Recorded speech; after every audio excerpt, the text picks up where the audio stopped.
Tous les jours, le matin, si vous commencez votre journée avec cette pensée simple dans votre esprit qu'aujourd'hui, où que j'aille, je créerai un monde paisible, aimant et joyeux. Si vous tombez 100 fois par jour, peu importe. Pour une personne engagée, l'échec n'existe pas. Si vous tombez 100 fois, vous avez 100 leçons à tirer. Avant de commencer, si vous êtes nouveau sur cette chaîne, n'oubliez pas de vous abonner pour ne manquer aucune de nos prochaines vidéos. Likez la vidéo si elle vous plaît et partagez-la autour de vous. Vous avez peut-être entendu parler de personnes qui ont demandé quelque chose et au-delà de toutes les attentes, cela s'est réalisé pour eux.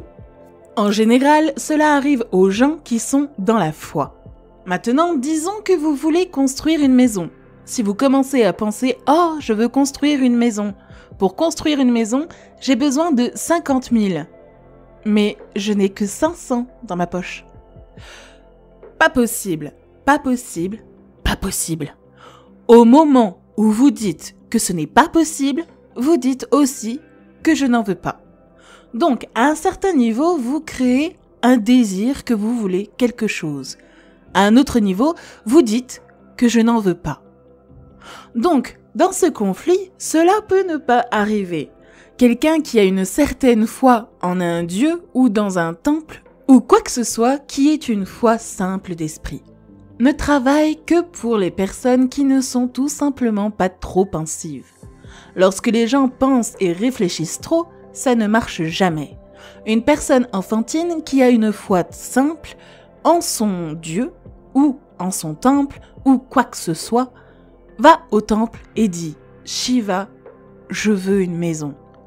Je ne sais pas comment, mais tu dois le faire pour moi. » Maintenant, dans son esprit, il n'y a pas de pensée négative. Cela arrivera-t-il? Cela n'arrivera-t-il pas?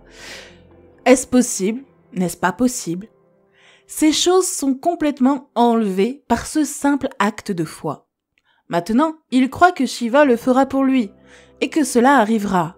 Alors, Shiva va-t-il venir construire votre maison? Je veux que vous compreniez que Dieu ne lèvera pas son petit doigt pour vous. Ce que vous appelez Dieu est une source de création. En tant que créateur, il a fait un travail phénoménal. Il n'y a aucun doute à ce sujet. Pourriez-vous penser à une meilleure création que celle-ci? Est-ce dans l'imagination de quelqu'un de penser quelque chose de mieux que ce qui existe en ce moment? Donc, en tant que créateur, il a merveilleusement bien fait son travail. Mais si vous voulez que la vie se passe comme vous le souhaitez, parce qu'en ce moment, le nœud même de votre bonheur et de votre bien-être est celui-ci, voire pas du tout. Si vous êtes malheureux, la seule et unique raison pour laquelle vous êtes malheureux est que la vie ne se passe pas comme vous le pensez. C'est tout. Donc, si la vie ne se passe pas comme vous le pensez, vous êtes malheureux. Si la vie se passe comme vous pensez qu'elle devrait arriver, vous êtes heureux. C'est aussi simple que cela. Donc, si la vie doit se dérouler comme vous pensez qu'elle devrait se produire, tout d'abord, comment vous pensez? Avec quelle concentration vous pensez? Quelle stabilité y a-t-il dans votre pensée et combien de réverbérations y a-t-il dans ce processus de pensée déterminera si votre pensée deviendra une réalité. Ou sera-ce juste une pensée vide? Ou comment vous ne créez aucun obstacle à votre pensée en créant un processus de pensée négatif? C'est possible. Est-ce que quelque chose est possible ou pas possible? C'est détruire l'humanité. Ce qui est possible et ce qui n'est pas possible n'est pas votre affaire. C'est l'affaire de la nature. Votre entreprise est juste de s'efforcer d'obtenir ce que vous voulez. En ce moment, vous êtes assis ici. Si je vous pose deux questions simples, je veux que vous regardiez ceci et que vous y répondiez. Tout de suite. De là où vous êtes assis, pouvez-vous simplement vous envoler? Vous dites non. Maintenant, de l'endroit où vous êtes assis, pouvez-vous vous lever et marcher? Vous direz oui. Sur quoi cela repose-t-il? Pourquoi dites-vous non à l'envol et oui à la marche? Parce que l'expérience passée de la vie, plusieurs fois, vous vous êtes levé et avez marché. Jamais vous ne vous êtes envolé. Ou, en d'autres termes, vous utilisez l'expérience passée de la vie comme base pour décider si quelque chose est possible ou non. Ou en d'autres termes, vous avez décidé que ce qui ne s'est pas passé jusqu'à présent ne peut pas arriver dans votre vie à l'avenir. C'est une honte pour l'humanité et l'esprit humain. Ce qui ne s'est pas passé jusqu'à présent sur cette planète peut arriver demain. Les êtres humains sont capables de le faire demain. Donc, ce qui est possible et ce qui ne l'est pas n'est pas votre affaire. C'est l'affaire de la nature. La nature en décidera. Vous voyez simplement ce que vous voulez vraiment et vous vous efforcez de le faire. Et si votre pensée est créée de manière puissante, sans aucune négativité, sans aucune pensée négative abaissant l'intensité du processus de pensée, la première et la plus importante chose est que vous devez être clair sur ce que vous voulez vraiment. Si vous ne savez pas ce que vous voulez, la question de la créer ne se pose pas. Si vous regardez ce que vous voulez vraiment, ce que tout être humain veut, c'est qu'il veut vivre joyeusement. Il veut vivre en paix en termes de relations. Il veut que ce soit aimant et affectueux. Ou en d'autres termes, tout ce que tout être humain recherche, c'est l'harmonie en lui-même, l'entente autour de lui. Si cela se produit dans notre corps, nous appelons cela la santé et le plaisir. Si cela se produit dans notre esprit, nous appelons cela la paix et la joie. Si cela se produit dans notre émotion, nous appelons ça l'amour et la compassion. Si cela s'est produit dans notre énergie, nous appelons cela la béatitude et l'extase. C'est tout ce qu'un être humain recherche. Qu'il aille à son bureau pour travailler, il veut gagner de l'argent, construire une carrière, construire une famille. Il est assis dans le bar, assis dans le temple, il cherche toujours la même chose, l'harmonie à l'intérieur, l'harmonie autour. Si c'est ce que nous voulons créer, je pense qu'il est temps que nous l'abordions directement et que nous nous engagions à le créer. Vous voulez donc vous créer en tant qu'être humain pacifique, être humain joyeux, aimer l'être humain, être un humain agréable à tous les niveaux. Et vous voulez aussi un monde comme celui-ci, un monde pacifique, un monde aimant, un monde joyeux? Non. Je veux de la verdure, je veux de la nourriture. Quand nous disons un monde joyeux, cela signifie que tout ce que vous voulez, c'est produit. C'est donc tout ce que vous recherchez.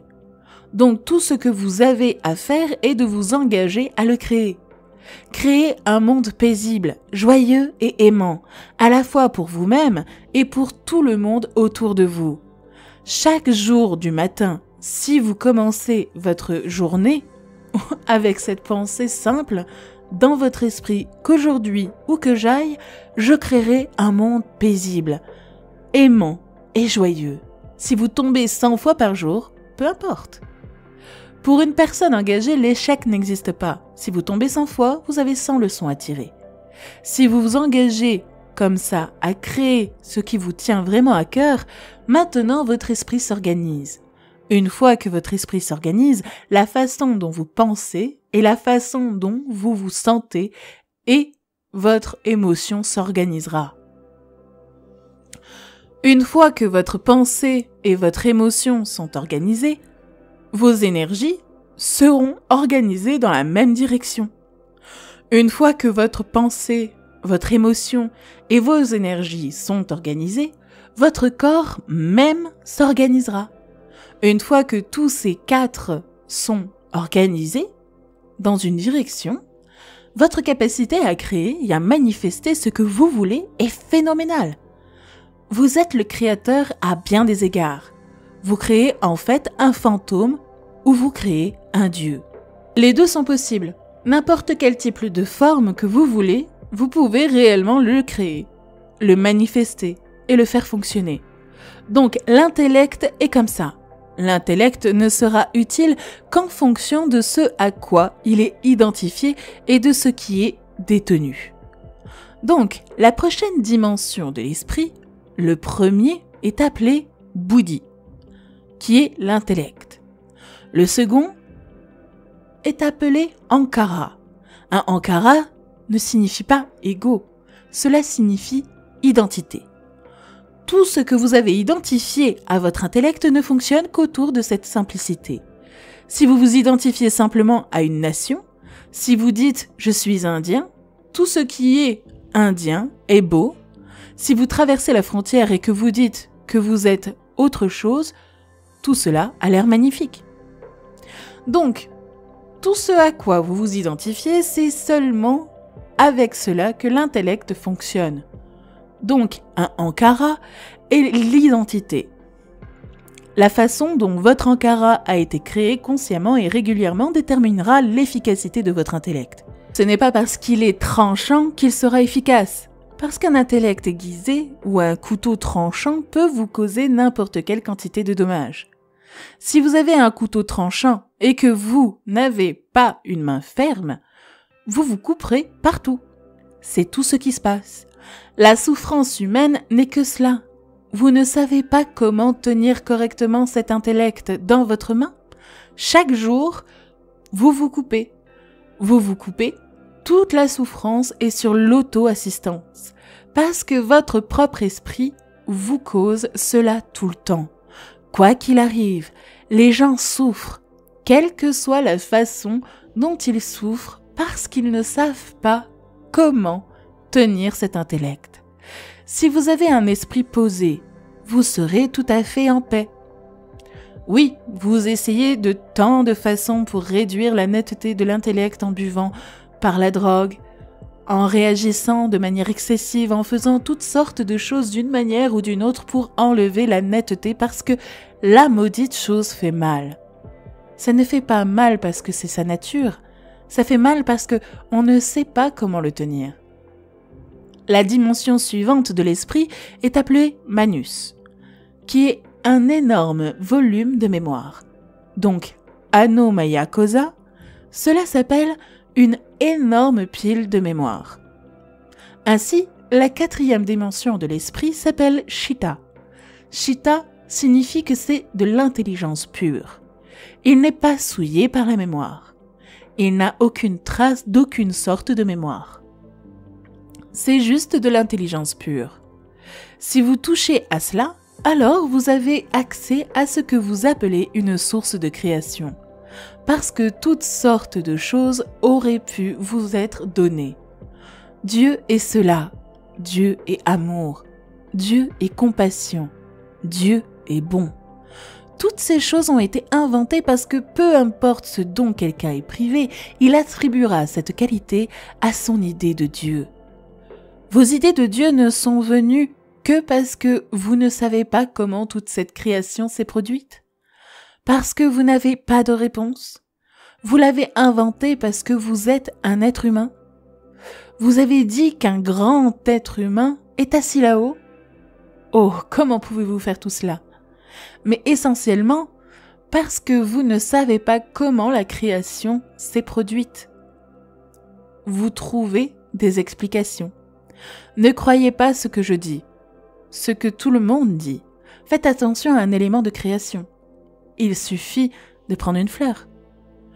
Faites attention à cela. Faites attention à une feuille, à un atome ou à une fourmi. Tout ce que vous verrez est une intelligence phénoménale, au-delà de tout ce que vous pouvez imaginer. Oui, mais personne ne vous a dit que Dieu est intelligence. Mais cette culture vous l'a dit de bien des façons. Si vous touchez votre essence, toute l'existence devient la vôtre. Tout ce qui vaut la peine d'être connu est ici, parce que vous avez accès à la source de la création. Alors, merci d'avoir regardé jusqu'au bout. J'espère que vous avez apprécié et trouvé de la valeur dans cette vidéo. Si c'est le cas, allez-y et donnez-lui un pouce en l'air. Et si vous êtes nouveau ici, bienvenue et abonnez-vous pour plus de contenu comme celui-ci. Avec tout ce qui a été dit, passez une bonne journée et je vous verrai tous dans la prochaine. À très bientôt sur Espace Motivation.